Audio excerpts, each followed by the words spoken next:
Squatters are not a new issue in Alabama. In fact, according to some state lawmakers, they're actually a growing issue. Susie Manderson knows about this issue personally, and she says it's forcing her to move from her home. This is the property right here. Susie Manderson has called this quiet street in Bessemer home for the last 18 years. For the most part, it's been perfect. The last few years haven't been. The last 4 has been awful. Why's that? Well, across the street from me, it was a very nice double wide. And then the people got evicted, and they came back though as squatters.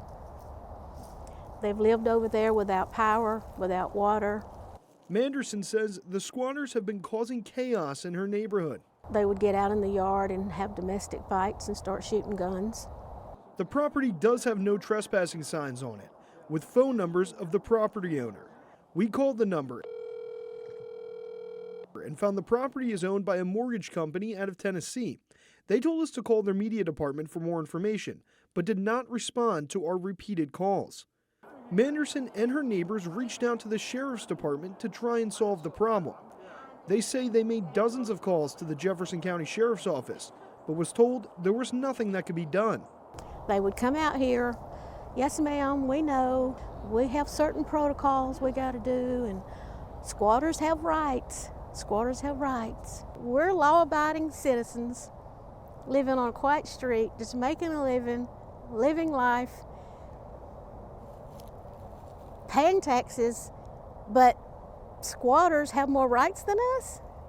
We wanted to see what type of investigations had been completed by the sheriff's office, so we requested police reports for the property Manderson says has been taken over by squatters. Our request went unanswered, so I went to the Jefferson County Sheriff's Office to request an interview and try to learn more about the Sheriff's Office investigation into the situation. Again, our request went unanswered. We received an email response from the department that said, quote, "We have not received any complaints regarding squatters." The only documentation of a sheriff's office investigation into the concerns that Manderson has that we received is an incident report provided by Manderson. It's from June of 2024. It states that Manderson reported gunshots and loud music. A responding deputy heard the music and told someone at the home to turn it down. The deputy then left the home. The report finishes with no further action taken by the Jefferson County Sheriff's Office. With the Sheriff's Office not responding to our request for information, our investigation turned to state lawmakers. State Representative Wandalyn Gavan spoke in favor of legislation passed last year that put more severe fines in place for squatters and cleared the way for law enforcement to address situations like the one Manderson is facing. Ignorance of the law is no defense. Someone at the Sheriff's Department needs to be abreast of the change of laws that we have created here in the state of Alabama. Last year, we passed legislation that amended the code to include squatting as a part of loitering, therefore making it a Class C misdemeanor, therefore enabling law enforcement to be able to go out and do their jobs and arrest the people.